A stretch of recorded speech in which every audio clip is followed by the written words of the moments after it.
I think that was one of your best. Really, I loved it.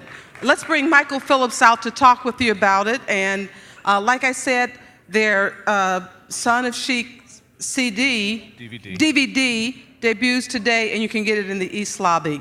Thank you. All right. One for you get one for everybody.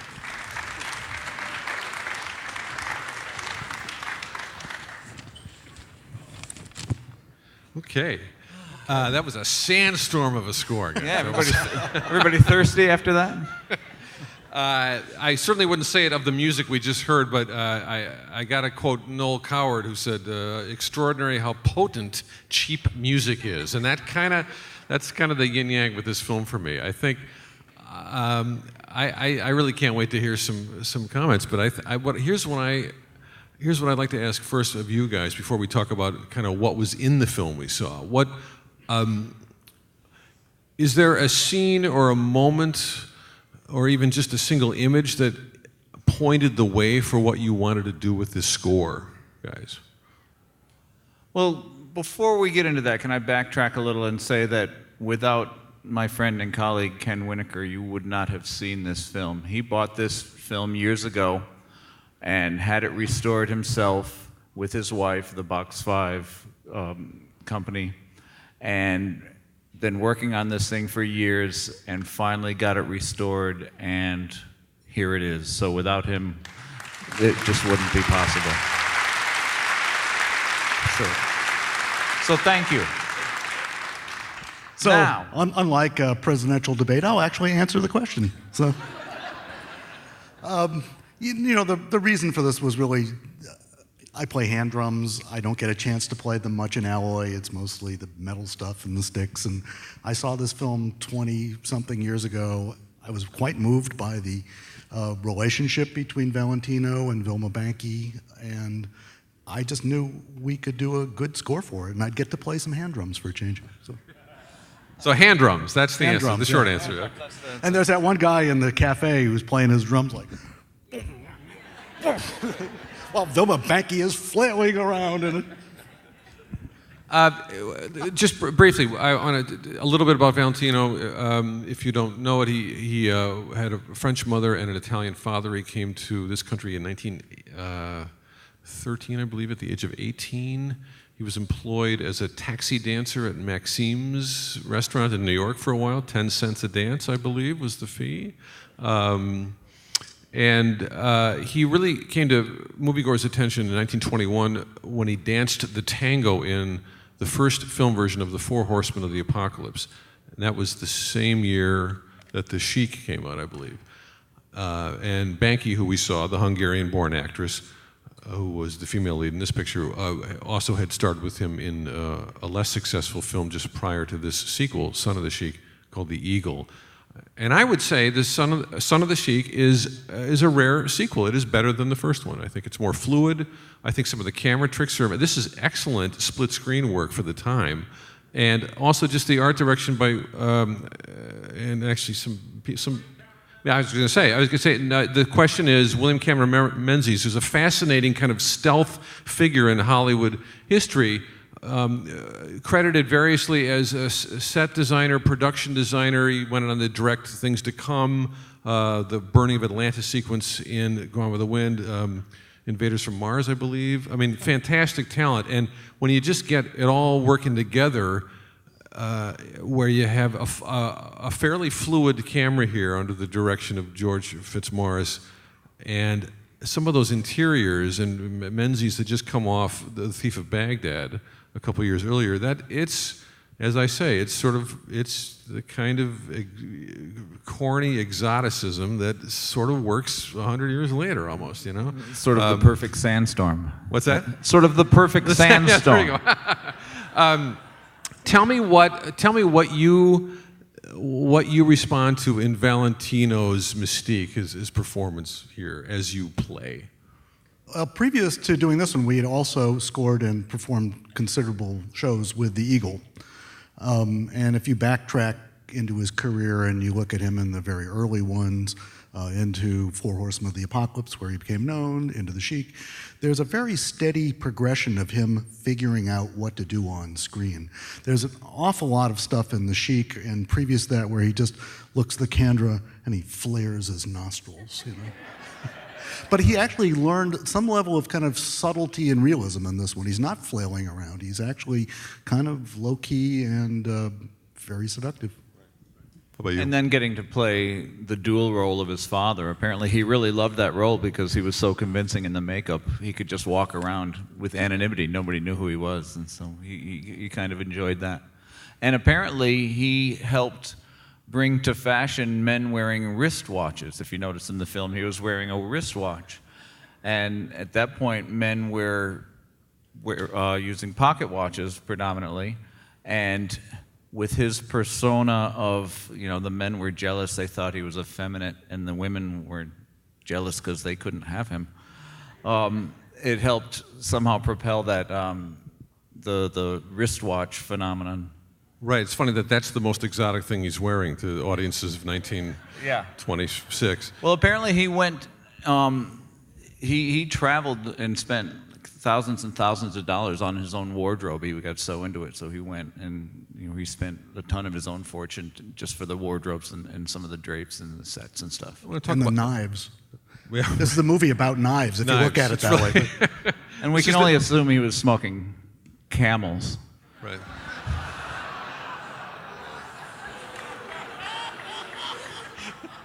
I chose this film so Terry would have an opportunity to make puns. That's right.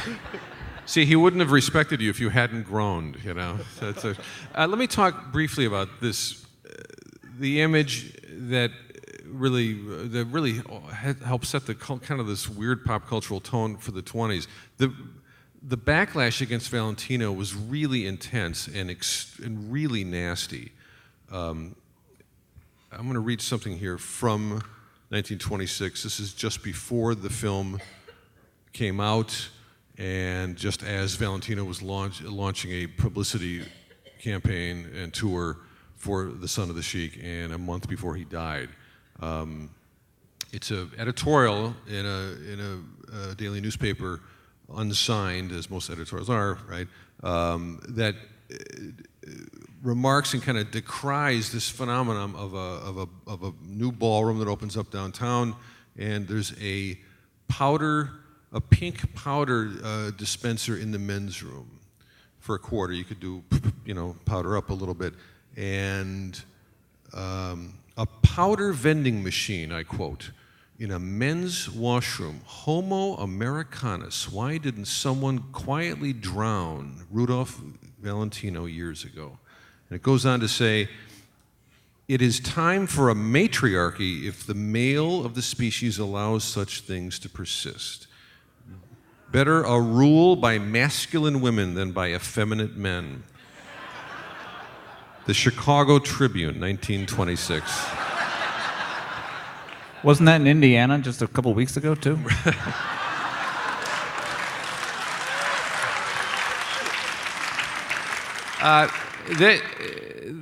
I mean, Valentino was really, he did not take this lightly, and it wasn't, I think it wasn't just a publicity stunt that he offered to engage in a boxing match with the unknown writer of this thing, and I think the challenge was not met. Duels were not legal in this country, and another sports writer actually from one of the New York papers stepped in and said, I'll do it, and Valentino beat him, and then apparently, even when I was on his, I don't know if it was his literal deathbed or just simply coming out of the hospital when he was suffering from peritonitis and I think acute gastric something, and a lot of it perforated ulcer. This was not an easy shoot. This was in Yuma, Arizona, and a lot of people got really sick on this shoot, and I think that may have contributed to his early death. But basically on the hospital table, he says to the doctor, you know, well, how am I doing? Am I acting like a pink powder puff now? He says, no, you're braver than most patients I've had this lately. And so it clearly kind of dogged him to the end. So it's an interesting example of what a sex symbol has to deal with when the trappings of success are really not friendly, and you know, there's something as dated as a lot of this film is. Clearly, a lot of it isn't. A lot of it is, I think, as you say, this is a movie star that by the end of his career had learned to be an actor, a screen actor, and that's how a lot of Hollywood works. It works in reverse. A lot of people are not hired to be actors; they are hired to be photogenic, and exotic, and then slowly, hopefully with the right roles, they become dimensional, And I think you can say that about a lot of the work you've done and that we've seen here. Was there a score? Let me ask you this: was there anything you really conspicuously wanted to avoid with the soundscape of this picture? Cliches. Well, the piece of music, the Sheik of Araby, definitely we wanted to stay away from. And as far as cliches, it's a fine line because there's certain cliches that are expected, with the hand drums and our faux Americanized Arabic music. But just that one melody, we definitely wanted to stay away from, and because you don't want to make it corny, we want to play it as dramatically as possible, and I think that would have pulled it in a direction we didn't like it to go to. Let's go to some questions. Do we have microphones floating around here? What do you want to ask these fellows? Okay, good. One right here. We got a question right over here to your right. Oh, terrific. Thank you. The town sets, they look like Casablanca. Could they have possibly reused the same sets? My hunch is no. I don't think it's not the right studio, right? Among other things, but it's also too many years. And I think it's more just that the Menzies designs were so wonderful and the most overused word in the English language today, iconic, that it's just the kind of thing that other designers went to kind of almost probably reflexively, right? Yes. Question from the balcony to your left. Thank you. Oh, thank you. Good evening. Hello again, Kenny. Thank you for restoring the film. This film was really great in its special effects. I didn't anticipate that it would be have some really great specials, not just the split screen, but the throwing of the knives in the early part of the film. I'm wondering if the colorization of the shots to indicate night, interior, that sort of thing, was original to the film, or if it was something that was done in the restoration. It was done in the restoration. We have no real notes about what the coloring would have been. Almost all films in the silent era were tinted, and tinting means basically they ran them through a bath of dye. It wasn't an elaborate process. It was really easy to do to lots of prints, and even though we think of these things as all being black and white films, they in fact weren't. The standard kind of iconography in this is nighttime you use blue, interiors you use some kind of amber kind of color, and then sort of black and white was used for daylight. I chose to use a slightly warm color, a little bit of a brown tint. We spent a lot of time, actually. I have a career previous to this as a commercial photographer, and I had done a lot of tinting of prints. So I had actually sepia-toned prints, blue-toned, and some brown toning. So I had a pretty good sense of what that looks like in real life.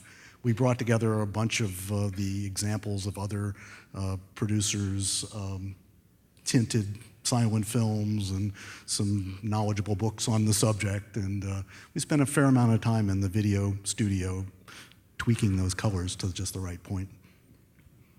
We have a question right down front. Okay, thanks. I thought the scenery was fantastic, but I wondered, how did they create the windstorms? I was fascinated with all this blowing sand. How did they do that? Because I was imagining fans, but they didn't have electricity. I don't know, but I was very curious about that. And then how these actors could manage on these horses going down these steep, did they train for it? I thought it was just fascinating watching things that I couldn't figure out how they did it, These are two excellent questions, and I can offer nothing on. But what? Well, I think generally they used airplanes. If they were in a studio, they could just plug them in, but they could use airplanes for pushing that dust around. So they parked a few airplanes near him, I believe. And sorry, the second part of the question was the horseman. Well, Valentino was a really good horseman. He grew up not exactly on a farm, but he was kind of a. We all think of him, they talk about him being a peasant in Italy, but he wasn't. He was from a kind of a middle-class family, but they grew up in a rural area, and he seems to have had experience riding horses, and it's something he continued to do throughout his old age. And so they kept offering him stunt doubles for those scenes, and he rejected them. He was apparently a very, unlike his image, of his powder puff image, he was a pretty vigorous, macho kind of guy. And he insisted on doing his own horseback riding and helped the other actors in trying to figure out how to deal with those dangerous horseback riding events. And in fact, he fell off that horse. I think the horse actually stumbled and fell in one of those scenes. He was uninjured, and they just picked up and started working again. God, it must have been, truly hotter than hell out in Yuma, Arizona. It was supposedly over 110 or 15 degrees. It was so miserable. There also was apparently a biblical plague of flies. And it was so miserable, and everybody just complained and complained. The story, whether it's apocryphal or not, is that Valentino bravely muscled through all this, never complained, helped all of his actors out, and was generally thought of as being a real mensch. There was also, I think I read that the actors were actually dousing themselves with citronella to keep the flies away, which is not good for you. If you've ever tried citronella candles, they don't work very well. I should be clear too. This whole question about his image and sort of the attacks on his the image and whether or not it was like sort of a good classic American masculinity image. No, part of the issue was that to get away from the first Sheik, he diversified the roles a little bit to play much more kind of openly foppish characters like Monsieur Beaucaire, and all these were not as successful with the public. They really wanted what they knew, right? Things have not changed in that regard. We tend to hold our movie stars to what we fell in love with them for. But it's heartening to see that this really was a sequel that bettered the original, I think, in every way. Now, have you played the first one? I should know this, but have you? No. If you have any questions about some of the stereotyping, racial imagery, and sexual, roles in this, you should watch the first one. It is just abominable. Because I thought, we'll just do them both. And I watched it again. I goes, no, we're going to skip to the second one. Who else? Right there. Question to your left. Great. Hi. I want to first say thank you for saving this film. I loved it so much. And also, the music was wonderful. And can you tell us a little about what the instrumentation was today? Well, first of all, thank you Didn't save this film, by the way. This film has existed in many forms all along. We brought it back this, period, but this film has been around forever. Everybody knows it. There's videos and DVDs, and it's been around. So, thank you. And the instrumentation is our basic rack of junk. Less junky for this particular film. We have the synthesizer, which can sound like anything, and which is somewhat magical. Then we have the clarinet and the accordion. We take a regular drum set and sort of disassemble it and spread it out with the little Dombeck, little hand drum that we use, and some finger cymbals, as well as the cymbals and gongs and. When we were packing to come out of here, Roger looked at Terry and me packing up the tambourines, and there were 4 of them. We used 4 different tambourines in this thing, and Roger just goes, "You really use all those different tambourines?" So this is our tambourine show. So. They all sound a little different. Which I made a joke recently to a Latin friend of mine about the tambourines. This is part of my family tradition. My family's probably been playing tambourines for millennia. So. We have a question right down center. Great.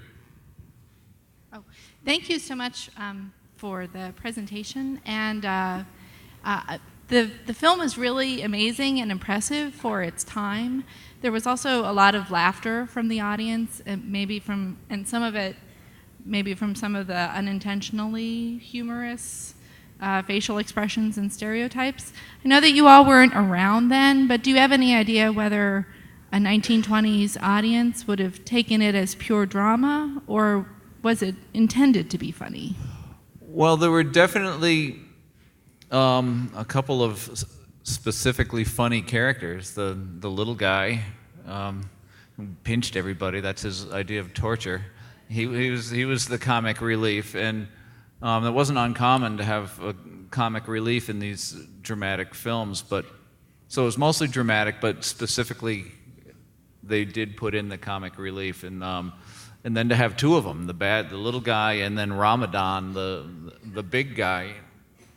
You know, he was supposed to be funny too, and then so there's definitely injections of humor. The Sheik was not intended to be funny, no. But you know, they throw in the line today's plum. I think it should have. Today's peach is tomorrow's prune. Yeah, that's definitely supposed to be funny. I think there's a certain amount of wit in the titling that puts it certainly a grade above a lot of the kitschier silence of the time. That's my opinion. And it's got a better spirit than the first one. The first one's rough going, because all you have is this sort of, you know, this rape fantasy essentially that you have to kind of try to watch in the context of the time without going, you know. But fascinating historically, no question. But I think this one, there's just less questions about everything. But still, kind of an interesting melange. Plenty of questions about this one. So, I mean, I've been kind of working on bringing this one out for close to 20 years, and the whole time I keep asking myself, do I want to get behind a film that's got some really odious, you know, ideas in it? And then I'd think, well, you know, maybe the historical context is important to bring out, and, you know, do I really want to, does this kind of a stereotypical portrayal of Arabs really, you know, affect people today? Is this a really detrimental thing to do? And I'd think about it, and then I'd get bored and have a snack and think, oh, but then I could play some hand drums again. So. Well, I can name you a few recent, you know, Arab stereotypes in the movies that are, to me, more painful than anything here. But the interesting thing, it's not funny at all, that when you look at these stereotypes, you know, the Arabs. Well, first of all, most of the major characters are not Arab. The Sheik and his wife are Europeans who have come to Arabia. The son of the Sheik is, you know, the child of these Europeans who actually was educated in, I think, England or France. You know, the head of the thieves is a French, what we would call now a pied noir, a French Algerian. So all of the major characters are not actually Arabs, but the Arabs are all portrayed as stupid, angry, volatile, you know, violent. And if you look into our stereotypes today of how we look at Arabs, you know, there hasn't been a big change. Yeah. Question from the balcony in the center. Great. A really naive question. Aren't there three of you? There are three of us, but Roger's up there. Our keyboard player, Roger Miller, is sitting patiently behind the merchandise desk, just waiting to take all your money. When you go up there and buy our brand new DVD of the restored version of The Son of the Sheik, plus all the many other things. Plus, he's a little shy. But mostly he's up there, yeah. So give him your money. He'll be happy to talk to you then. Did we mention that we have a DVD of the restored version of The Son of the Sheik? We've already sold a couple. Excellent. To your far left, far left. Far left. Far left. Thank you. I wanted to ask about your work syncing up and working with the dancing scenes in the movie and how you work that out in a silent movie, figuring out the appropriate music and the appropriate pace of the music. Well, it's not just in the dance films, but basically in every scene, we try to completely match up musically. Well, we try to translate what we're seeing into what you're hearing. So we're spending a lot more time watching the film than we do looking at our music. it's very instinctual, and the way we compose is very improv-based and collaborative. So we go on gut feelings, and then the more you watch these films, then every time we're molding it a little bit more to the picture.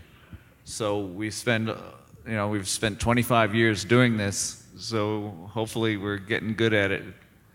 You can't really completely sync up to the dance scenes, because if you kind of figure out the rhythm of what she's dancing and you start playing that rhythm, you'll notice that they never cut on the rhythm. So the next time there's a change in, just the camera angle, you'll be off. So you have to get a feel for the tempo and the style, and then just shut your eyes and play it and assume it's sort of like it's supposed to be. And then you're looking for trigger points that will make shifts, whether it's a dynamic shift or a change in tone or just anything like that's going to pull you in a different direction. And that gives the illusion of actually knowing what we're doing. Let me ask you what films you'd really love to get to soon, if you could, that you haven't yet. Boy, it used to be so easy, that question. We get asked that a lot. And we used to be able to say, "He Who Gets Slapped." I'm dying to do that one. Which is fantastic. Who saw that last year here? So that question is not as easy to answer anymore. Our next, we have actually a lot of films in the works right now. There's a film that I bet none of you have ever seen and few of you have ever heard of, called L'Inhumaine, which translates from French as The Inhuman Woman, by a director named Marcel L'Herbier. It's an early science fiction film. It's considered one of the great canons of French cinema, and it just has not really come over here.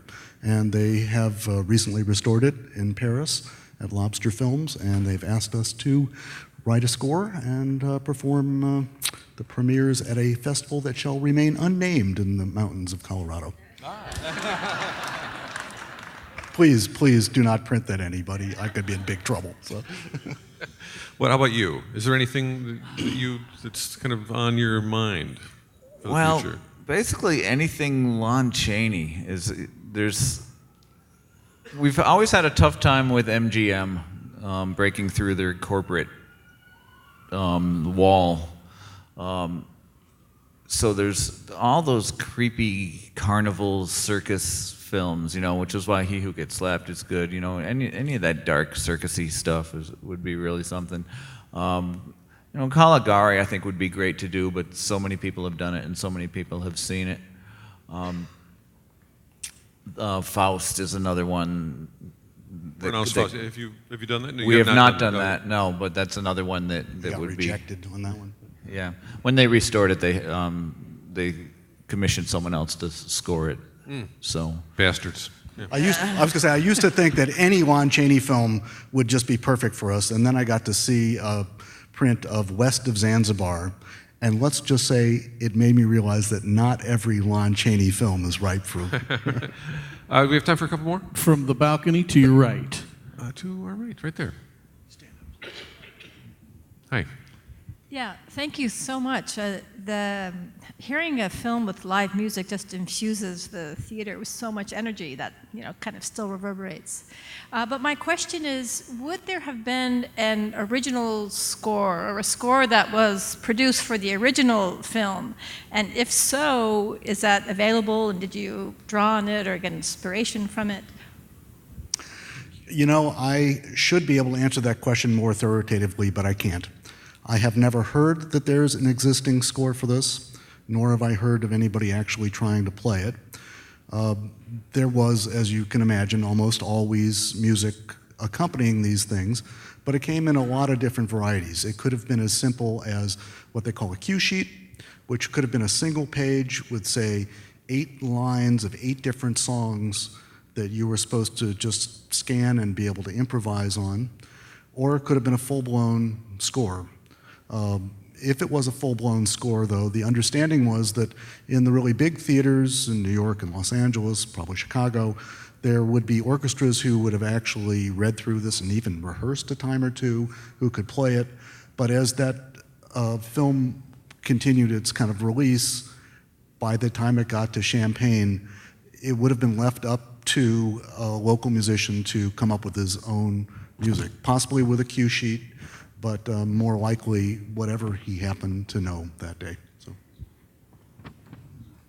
Where else? That was your question?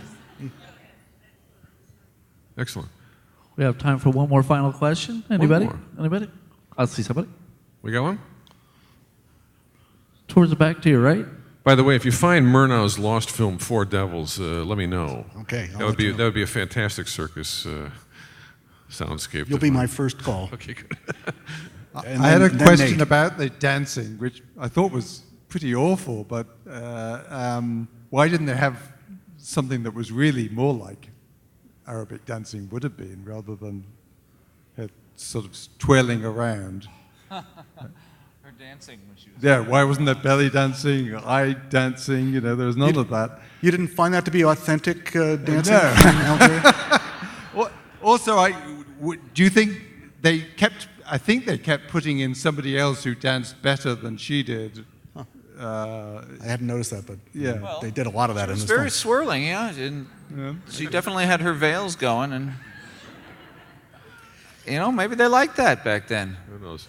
I gotta say, I so love Vilma Banky that I don't care how she dances. I just adore her. So she was in the other Valentino film we played. The Eagle, right? The Eagle. Yeah. And the chemistry is perhaps not quite as moving in that one, but they're great together. And he was actually very pleased to have her as his co-star on this one. Let's leave it there. I think one thing that really does linger is just the power of the close-ups of Banky and of Valentino, and just how much of the atmosphere of this picture is part of the decade it came from and part of the whole damn century that of movies that left. It is extraordinary how potent cheap music is. Terry, Ken, thank you very much. Thank you, Michael. Thank you all.